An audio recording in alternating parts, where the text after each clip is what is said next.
Depuis quelques années, le même scénario se répète à travers la Côte d'Ivoire. Juste avant les vacances d'hiver, certains élèves décident de partir en congé avant la date prévue. Et cette année, les choses ont dégénéré plus que d'habitude. Notre observateur Sanogo connaît bien ce phénomène, il est lui-même enseignant.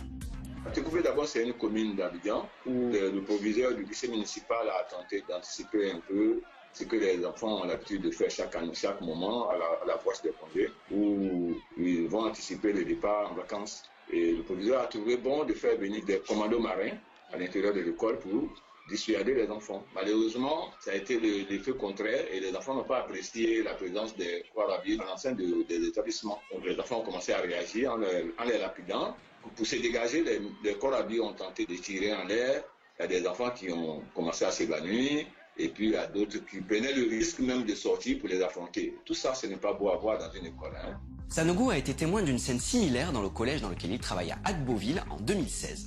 Des lycéens étaient venus pour forcer des collégiens à quitter les cours et partir plus tôt en vacances. Les professeurs et les élèves avaient été visés par des jets de pierre. Depuis un certain moment, ce phénomène est récurrent. Ils le font parce qu'ils sont fatigués, soit pour des raisons financières, bien sûr. Il n'y a pas d'internat et ils sont obligés de se débrouiller, louant des maisons, dépendant des parents qui n'envoient pas forcément des moyens pour pouvoir suivre leurs moyens de subsistance et ça crée des difficultés pour pouvoir suivre les cours.